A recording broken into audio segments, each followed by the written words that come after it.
What's up, everybody? I'm Alexis, and I'm reporting for TheTalko today, and we're gonna take you into the life of rap goddess Nicki Minaj. The superstar wasn't always slaying on the stage and racking in awards. Nope. This lady had to work hard for her position at the top. We're ready to go back and discover the making of this rap goddess. Let's get going. Before we begin, subscribe to TheTalko for all the behind-the-scenes secrets on your fave celebs. Since growing up, Nicki never had it easy. She was born on December 8th in 1982 in the city of St. James in Trinidad, Tobago. She grew up with her siblings at the time and was raised by their grandmother. Carol MARAJ, their mother, had moved to New York to attend Monroe College in an attempt to give her kids a better life.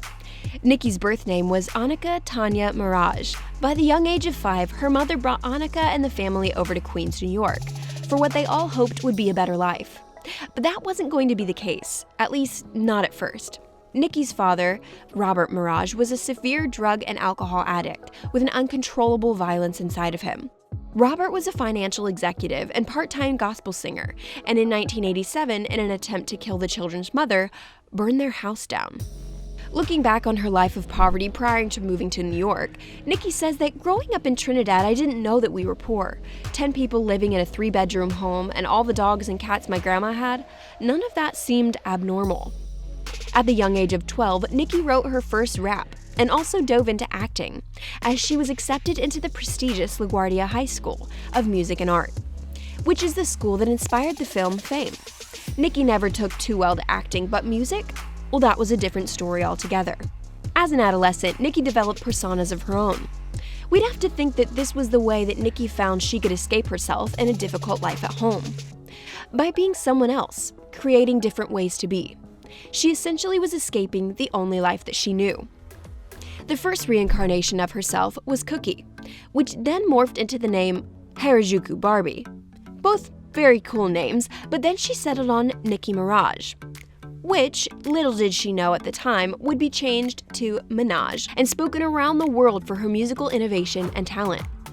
At age 19, Nicki's acting career still wasn't quite taking off, and she began to take multiple jobs. First serving at the Red Lobster in the Bronx, where she was fired for giving attitude to customers. Nicki continued to work at what she said was at least 15 jobs.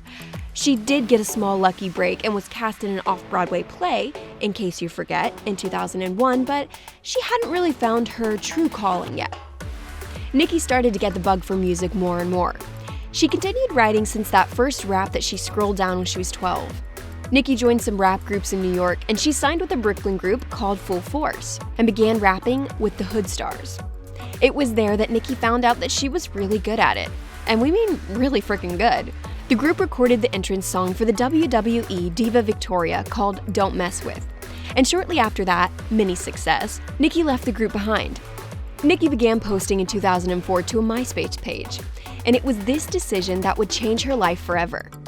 Only 3 short years later, while Nicki was working tirelessly away, Fendi, the CEO of Brooklyn label Dirty Money Entertainment, found this talented lady online. He signed her to a 180-day contract. At the time, Nicki was still going by Nicki Minaj, her real last name, not completely ready to give over to her name. But when Fendi heard her rap, he made her change it. Nicki says, "My real name is Maraj. Fendi flipped it when he met me because he said I had a nasty flow. I eat." The next 3 years would define Nicki's entire life and persona, all thanks to Fendi signing her and giving her a chance. Nicki didn't waste that opportunity and released 3 mixtapes in 2 years. Nicki began getting coverage on MTV, and even the song I Get Crazy ranked on number 20 on Billboard's Hot Rap Songs. And of course, this is when Lil Wayne discovered Nicki and opened up the world for her. The coolest thing about Nicki is that she'd always been a fan of Lil Wayne herself. She said in an interview on Genius that everything Wayne did, I wanted to do. We could only imagine that she was over the moon when he called. In 2009, she signed a record contract with Young Money Entertainment, becoming the first female artist on their label. In 2010, her debut album Pink Friday was released, and Nicki was climbing the charts, gaining fans, and most of all, staying true to herself. Now, in between all this craziness, there was a time in Nicki's life where she lived in Atlanta. She was looking for a management, and Puff Daddy even managed her for a time. He was actually the inspiration for her famous rap line, "All these is my sons." So Nicki continued to slay the scene once she switched over and signed with Lil Wayne. However, there are some ideas about the lady that she's not gonna stand for. First off, her idols are not what you think they are. The first album Nicki heard that made her think, oh, maybe I can do that, was not Lil Kim, like a lot of people think, purely based on her look, of course. It was actually Slick Rick. He was her first inspiration that made her want to become a rapper, and specifically the album Mona Lisa. We can't argue with her there. Nicki has said about her rise to fame that it was a deep seed in the pot of her belly from her mother. We quote Nicki saying, "I've always had this female empowerment thing in the back of my mind because I wanted my mother to be stronger and she couldn't be. I thought if I'm successful, I can change her life." Nicki's unique style of rapping and animated performance has garnered her a whole gaggle of fans, known as the Barbs. Throughout her early years, Nicki really began defining herself as one of the top. In October 2010, Minaj became the first female solo artist to ever have 7 songs on Billboard's Hot 100. And that same year, she also got her first Grammy nomination for her guest verse on Ludacris' song, My Chick Bad. She began working with Cash Money Records and Republic while still working with Lil Wayne's label, Young Money. She's collaborated with the best in the game, from Drake to David Guetta and most recently, South Korean K-pop sensation BTS. She has made a pink lipstick for MAC Cosmetics in 2010, was the face of Robert Cavalli in Spring-Summer of 2015 campaign, and in 2013, she worked with Beats Electronics to introduce the Pink Pill speakers. Aside from widening her business, she's also a philanthropist. After growing up poor, she easily donates money to countless places that need it.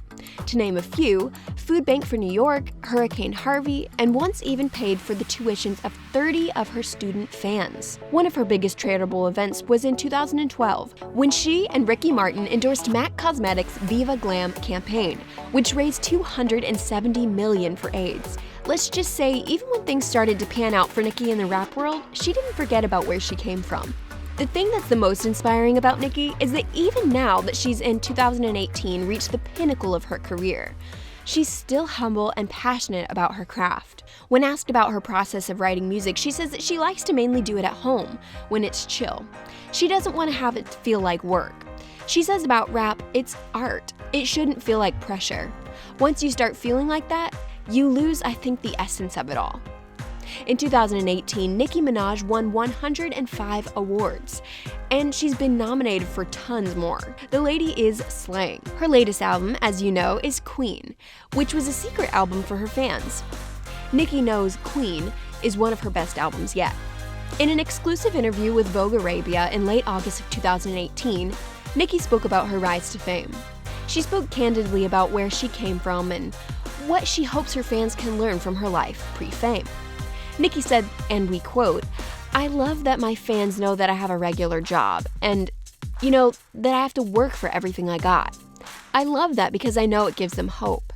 It gives everybody, every child, every person in a community that's not necessarily wealthy community, hope that there's a way out without having to do something illegal. I love inspiring, letting people know that you don't have to settle. You should chase your dreams." She may have risen to the top tier of fame, but she is still a normal girl at heart, which is why she has so many adoring fans. And those fans are so devoted that when Cardi B announced on November 27th of 2018 that she was planning a rap battle with Offset the same day as Nicki's music video for the Good Form drop, they were not happy. They quickly took to social media to defend their queen. Now that's only one example of ways that this lady has made up an empire of music. Nicki has gone on to win countless awards, have top charting albums, and collaborating with the top industry folks in hip-hop game, and still has time to have an entertaining but professional beef with Cardi. Who, by the way, Nicki is not worried about one bit. Nicki is clear about why the beef started, and she isn't shy to speak her mind. But she is in no way threatened by the lady. After all, Nicki is the goddess of rap, and no one is taking that title away from her anytime soon. So it's pretty clear that Minaj is not your average woman. She may have been dealt hard cards, but she turned it around and made herself an empire.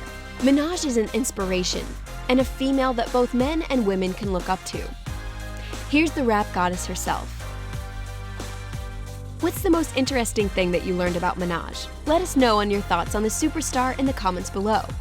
Thanks for watching Making a Rap Goddess on TheTalko. This is Alexis, and I'll see you guys next time. you.